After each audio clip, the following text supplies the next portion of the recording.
Yesterday, I got an information that the Oyo State government paid ransom money for the release of the children and teachers that were kidnapped on the 15th of May 2026 at Orire local government area in Oyo State. One among the parents that Boko Haram took their children on Monday in the morning. Troops arrested 3 suspects, including the principal perpetrator, who were subsequently handed over to the Nigerian police. We lost most of our children. They are adopted there in the bush. So, dear Nigerians, it is officially 50 days, not 5 days, 50 days that armed men entered the school in Oyo State. Today also made it 59 days since about 40 pupils and staff and principals were taken in Oyo State. Tomorrow will make it 50 days. 50 days. Those children have not seen their parents. One of the teachers was holding a child that is less than 2 years old in the video. She was packing a child. Mr. Speaker, it is the agenda of this House to call the service chief. What are you doing? That the territory of Nigeria is falling under the terrorists. Terrorists are taking control of the territory. And the army, the entire armed forces, their fundamental role is to subjugate Nigerian territory. Whether they use bike, or whether they use Marco Polo, whether they use trailer, whether they use luxurious, we don't know how they did it. They kidnapped more than 30 people. It's almost as if there is no military. It's almost as if they have overtaken this country. Hello everybody, welcome back to Plan B TV News Gist and Blog. It is saddening for me to talk about this particular video because VDM just remind us again. It's over a month now since that Oyo State incident happened. Though it is not the only one, there are a lot of people that have been kidnapped that Nigeria have already moved on and just forget about them. But now, I want you guys to watch what happened, the reason VDM is waking up this story, and why Nigeria seems not to be concerned anymore. I want you guys to watch this video. We'll be right back. Alright, so yesterday I got an information that the Oyo State government paid ransom money for the release of the children and teachers that were kidnapped on the 15th of May 2026 at Orire local government area in Oyo State. So it is said that the government paid ransom for the release of those children, but the kidnappers collected the money and have still refused to release those children. Today will make it 49 days in captivity, 49 days with those little children and their teachers in captivity. Tomorrow will make it 50 days with them there. And as of today, you can see all over the internet, nobody is really talking about the children anymore. Nigerians have moved on like they always do. Everybody have moved on from that topic. They are now talking about other trending issues. So everybody have moved on, right? We don't know how the children are faring. We don't even know if the children are still alive. We don't even know if they are still in Oyo State, if they have been moved to another country. We don't know what is the current status of the children, right? Now, this brings us to what I told the Oyo State governor when we protested in Oyo State, and he came out to address us on the 17th of June 2026. I told him something. I said, sir, we don't want this situation to be like Chibok. The Chibok children were kidnapped April 2014. Until today, 16 years later, the children are still in captivity. Some of them were freed 14 years later. Some of them were freed. Some of them never went back home because they were married off. Some of them were sold to other terrorist groups. They were forced to be wives. Some of them have even given birth to children for these kidnappers. 16 years later, they never went back to their family. Some of them, their parents have even died because of depression and how sad the situation is. I told the governor this. I said, you cannot let this be like the Chibok situation. The governor said, Oyo is not Chibok. But it's slowly looking like Oyo is going to be the next Chibok. Because tomorrow will make it 50 days, 1 month, 20 days with those children in captivity. Then I told the governor, I said, we are ready. You should go into the bush. There will be collateral damage. I know what the government are scared of. They are scared of, okay, maybe when they go into the bush, that these kidnappers will just unalive the children and the teachers. But as of now, we don't even know what is happening there. We don't even know if they are still alive. Before you people even thought of going into the bush to rescue, these kidnappers came out. They unalive one of the teachers. Till now, I have refused to watch the video. They said there was a video to that effect. I refused to watch it. I only believe that there was a video because everybody said that there was a video. I cannot bring myself to watch that. You understand? So are we sure that they've not unalived some that they've not posted? The Oyo State Governor assured us, the Oyo State Governor assured us that the children are not going to spend as much time as they spent before we started our protest. So at the top of our head, we gave him 2 weeks. And today is making 2 weeks, 2 days, 16 days since we did the protest. The children are still in the bush, and it is said that they paid the ransom money. The kidnappers have still refused to release those children.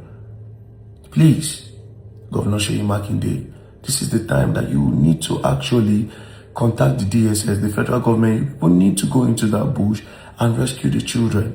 There would be collateral damage. I'm not speaking on behalf of the parents, but I'm pretty sure that some of them already started accepting their fate. I'm pretty sure that some of them have already started accepting the fate that it's possible that these children are not going to come out again because of how our government treats issues. They only prioritize their own interest. Because as of now, President Bola Ahmed Tinubu have moved on. I watched him giving a speech yesterday, about making jest of what is trending on social media when they were calling his wife Iyakara. He was making jest of it. Meaning, to a large extent, they see what is going on the media. Or whoever prepared that speech for him at least sees what is going on the media. But here they've abandoned that topic. They've abandoned it.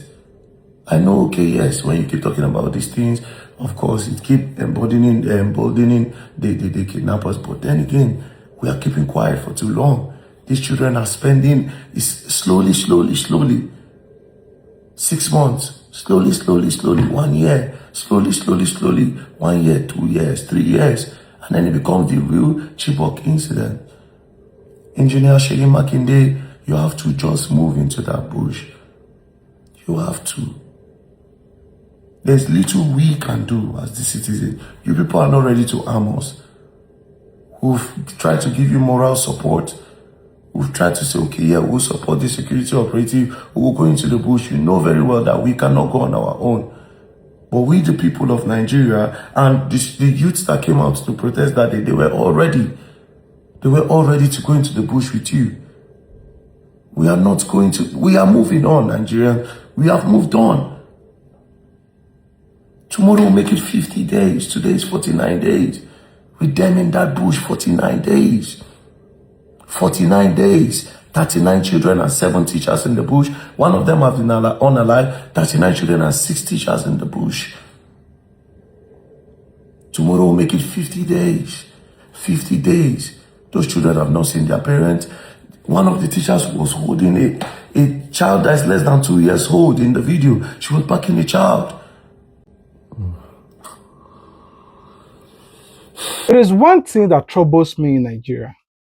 When incident happened in the north, the Nigeria Security Agency, their hands are tight. But when it happened in the southeast, you will see that the Nigeria JTF, the Joint Task Force, are very formidable. They are stronger. Now, I want you guys to watch this particular video. Before we talk about that video again, watch how Defense Headquarters went on national TV, organized a press conference to tell them their successful operation on how they went to Southeast, dissolve the IPOB by the ESN, capture them. I just want you guys to watch. Now, let us move over to Joint Task Force Southeast, Operation Udoka. Troops of Operation Udoka recorded landmark successes in decapitation operations against the proscribed IPOB and its armed wing, the ESN, across Abia, Anambra, Enugu, and Imo states. During the month, troops neutralized 6 criminals and arrested 39 suspects. On the 9th of June, troops arrested 6 suspected IPOB ESN members at Newe Community, Aninri local government area of Enugu State. A follow-up exploitation of a suspected arms cache disguised as a piggery in Gariki, Enugu South local government area, yielded a general purpose machine gun, an RPG-7 tube, 3 AK-47 rifles, 2 hand grenades, and 748 rounds of assorted ammunition. On the 10th, a raid on a suspected IPOB ESN safe house at Agbani, in Kanu West local government area, Enugu State, recovered 8 AK-47 rifles, 12 magazines, 323 rounds of ammunition, and 10 pairs of IPOB uniforms. On the 15th, suspected IPOB and ESN commander Chima Ejiofor Emmanuel, alias Morocco, was arrested at Life Care Maternity Hospital, Okigwe local government area, Imo State, where he was recuperating from surgery. Preliminary investigation confirmed his active membership and participation in the group's activities since 2025. On the 23rd, troops made contact with IPOB and ESN members who were dressed in military and police uniforms along the Ogboji Ajali Road in Orumba South local government area of Anambra State. Troops neutralized 3 terrorists and recovered a PKM machine gun, 2 AK-47 rifles, 2 improvised explosive devices, a vehicle, 10 Android mobile phones, and Nigerian police uniform.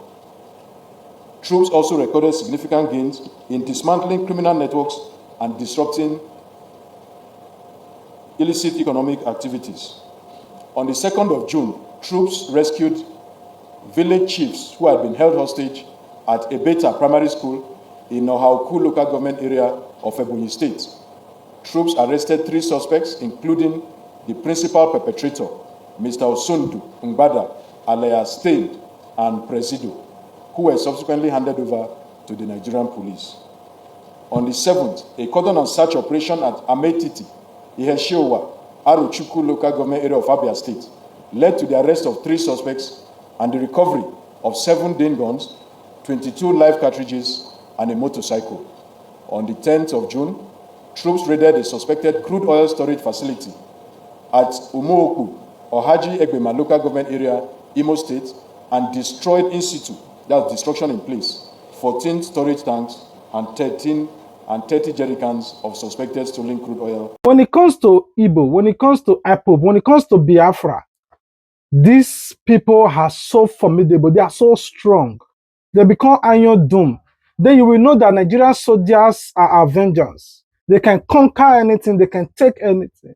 But when the Fulani or the Boko Haram, ISWAP, Al-Qaeda, Jihadists, all of them, ISIS, when they commit any crime, the Nigerian security agencies are tight. And even when the soldiers on their own go and arrest these people, automatically you will not see them releasing press. You only see article. Punch News will help them. Nigeria troops to neutralize 50 million terrorists. You will not see anybody when they neutralize. No, they will not carry one of those guns and snap a picture and post online. Now, I want you guys to watch this particular video activist. What this guy is saying now. They know that the security agencies or the Nigeria elite had just tried to pamper these terrorists in order for them to keep them in perpetual bondage. I want you guys to listen to what he said. We'll be right back.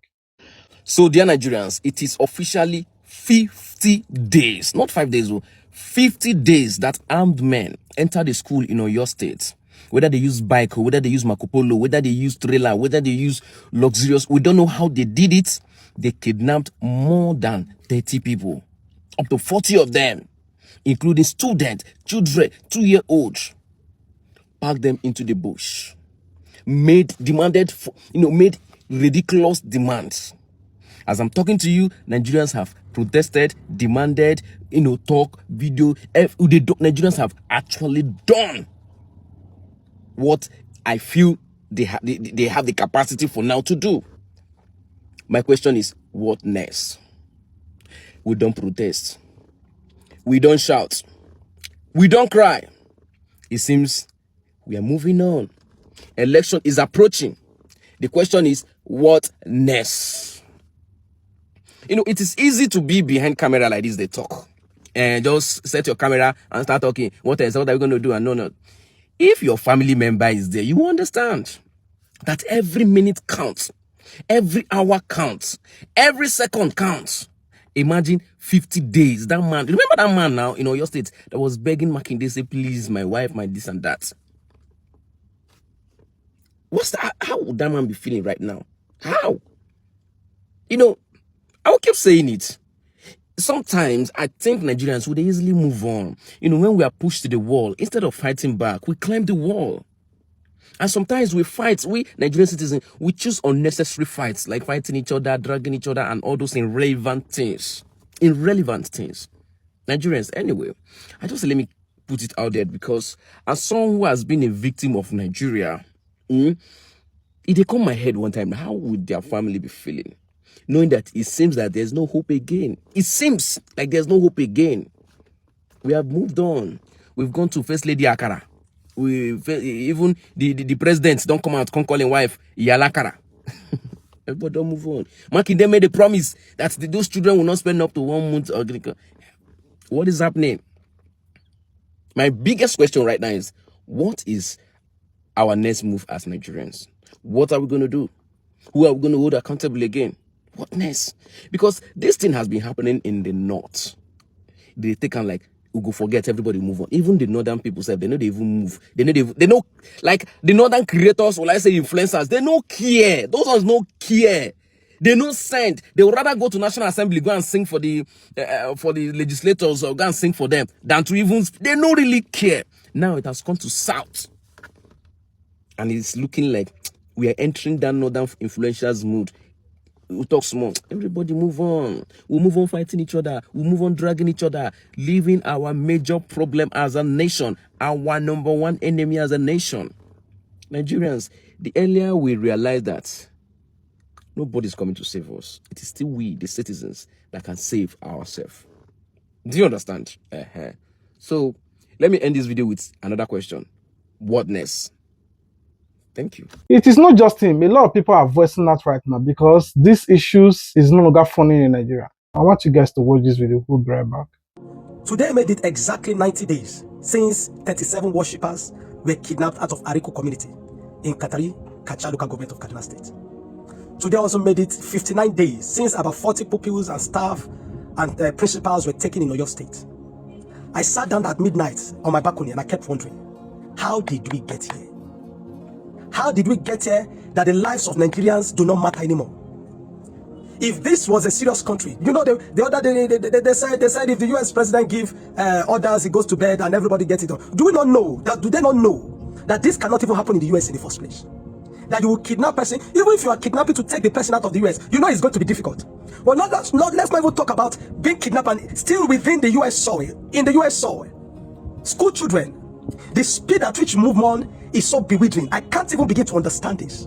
How did we get here? We see how the US deploy resources in tens of millions of dollars to rescue just one person that was at the den of kidnapper in another country. But still we can compare the US president to the Nigerian government to say, once he has said his own, what do they want him to do? Do they expect him to wear khaki? How did we get here?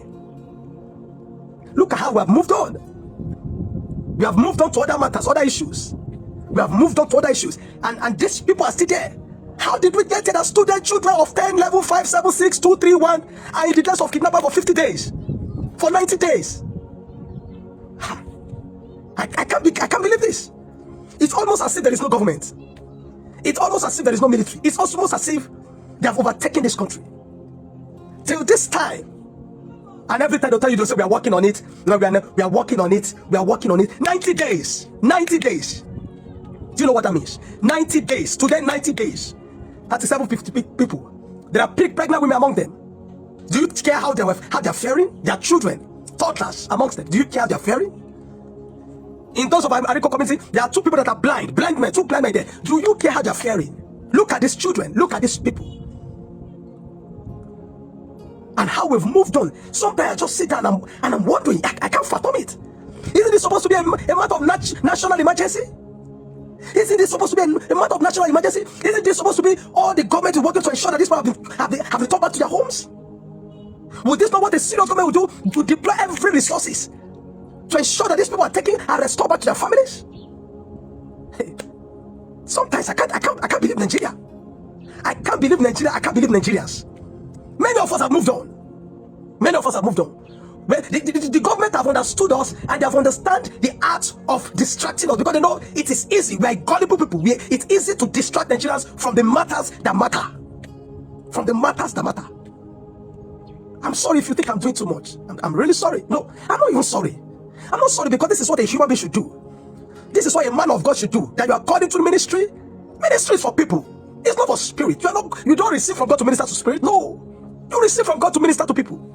How dare do we not ignore the plight of the people and go about holding crusade and doing all those things? Am I saying they're not good? No. But how did we get here? Jesus Christ. My heart is broken. My heart breaks every time. This is Bello Tuji. Bello Tuji, you can see him with the Nigeria senators, Nigeria local government chairman, Nigeria House of Rep. You can see him with the Shaigumi. You can see him with the government. You can see him, negotiating.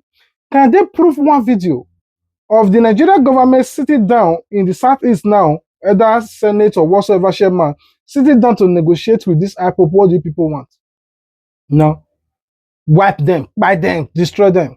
But consistently, you see them with top bandits, kickpin. You are seeing them negotiating, taking pictures and selfie with these people. To the extent now, they are not giving them Nigerian military uniform because I don't know, they cannot buy it in the market. Somebody is supplying it to them. Now, these people will not go on roadblock. You think it's Nigeria soldiers, you will just stop. Oh yeah, all of you to the forest. This is them. You will never hear defense headquarters releasing statements like this. Whenever you see them talking about any terrorist in the north, they either tell you, oh, Operation Safe Corridor, oh, rules of engagement, rehabilitation, oh, please lay down your weapon unconditionally, oh, you can be aspired to become president of Nigeria, oh, they are our brothers, oh, they are Nigerians. Are you not trying? Those are the only things they come to tell you in the press. But when it comes to Southeast, the Air Force was on the sky, the Nigeria police was on the feet, the Navy was on the sea, the Nigeria soldiers were on the armor tank, and we conquered the Igbo, we conquered the Biafra, we conquered the ESN, we conquered the Apple. The same energy you shine to these people, why can't you also shine it to the next people that are really terrorizing people? The Southeast, I'm not trying to support the Biafra or the ESN, but at least those ones make it know that they are defending their forest. But they are not in Edo, neither are they in the Yoruba land, neither are they in Hausa land, neither are they in any part of Nigeria constituting nuisance.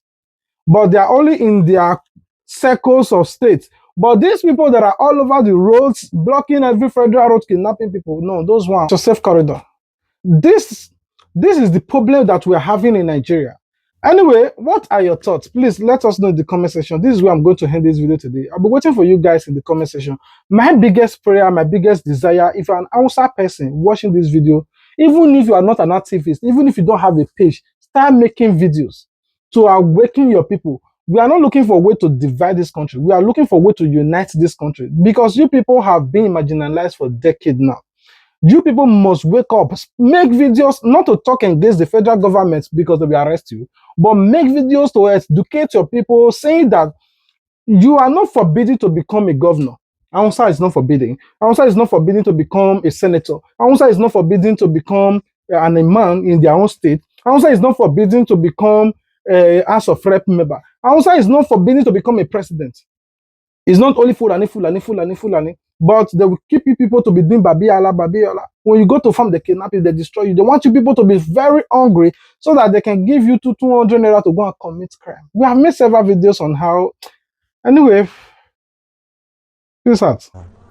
When among the parents that Boko Haram took their children on Monday in the morning.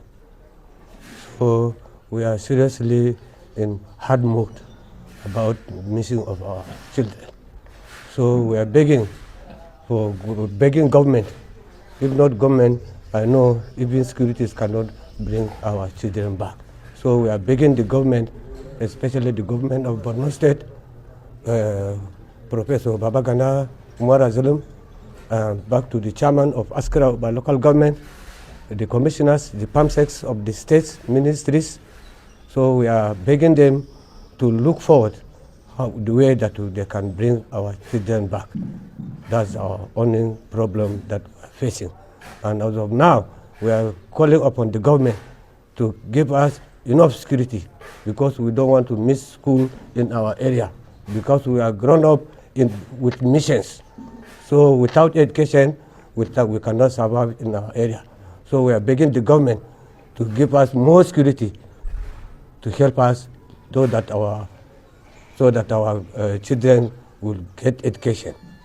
Yeah, we are feeling pain because of we lost most of our children. They are adopted there in the bush. We are not feeling good at all because of this. Therefore, we are calling on federal government, especially